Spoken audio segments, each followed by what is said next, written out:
تحریک انصاف نے supreme court میں ad hoc ججز کی تقرری کی مخالفت کر دی۔ سپریم جوڈیشل کونسل جانے کا اعلان کر دیا۔ بیرسٹر گوہر نے مخصوص نشستوں کا نوٹیفیکیشن فوری جاری کرنے کا مطالبہ کر دیا۔ اپوزیشن لیڈر عمر ایوب نے چیف الیکشن کمشنر اور اس کے دیگر ممبران کو استعفے کا مطالبہ بھی کر دیا۔ پاکستان تحریک انصاف نے ایڈ ہاک ججز کی تعیناتی کی مخالفت کر دی۔ سپریم جوڈیشل کونسل جانے کا اعلان کر دیا۔ چیئرمین پی ٹی آئی بیرسٹر گوہر نے الزام لگایا کہ سپریم کورٹ میں ایڈ ہاک ججز کی تعیناتی بدنیتی پر مبنی ہے۔ 4 ججز کو ایڈ ہاک ایک ساتھ لانا، وہ بھی چھٹیوں میں لے کے آنا، وہ بھی اس وقت پہ جب چیف جسٹس کے ریٹائر ہونے میں آلموسٹ 1 مہینہ ہے۔ 1 مہینے تک آپ نے ان 4 ججز کو لانا اور وہ بھی 3 سال کے لیے بدنیتی پر مبنی ہے۔ ہم نہیں سمجھتے اس سے قوم کی فلاح ہوگی، اس سے اور ہی بد اعتمادی بڑھے گی آزاد عدلیہ پہ۔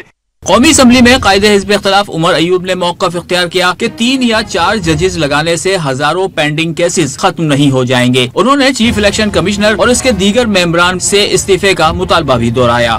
ایڈ ہاک ججز یہ کوئی پارٹ ٹائم کام نہیں ہے۔ 56,000 کیسز ہیں سپریم کورٹ میں۔ 3 یا 2 یا 4 ایڈ ہاک ججز کو لگانے سے یہ 56,000 کیسز ختم نہیں ہوں گے۔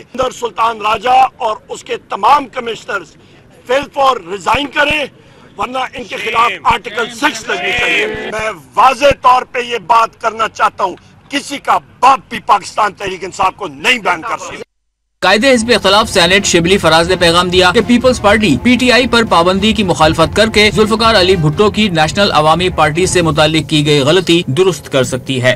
جب بین لگا تھا ذوالفقار علی بھٹو نے 1974 میں لگایا تھا نیشنل عوامی پارٹی پہ، آج ان کے پاس ایک موقع ہے یا تھا کہ اپنی اس غلطی کو وہ درست کرتے اور کلیئرلی اپنا سٹینڈ لیں، بیچ میں نہ کھیلیں۔ اس سے قبل تحریک انصاف اور سنی اتحاد کونسل کی پارلیمانی پارٹی کا اجلاس ہوا، جس میں سپریم کورٹ کے مخصوص نشستوں کے فیصلے پر عمل درآمد کا جائزہ لیا گیا۔ ایڈ ہاک ججز کی تعیناتی، پی ٹی آئی رہنماؤں اور ورکرز کی گرفتاریوں پر بھی گفتگو ہوئی۔ اجلاس میں عمر ایوب، اسد قیصر، صاحبزادہ حامد رضا، شبلی فراز، شاندانہ گلزار اور زرتاج گل سمیت پارلیمانی اراکین نے شرکت کی۔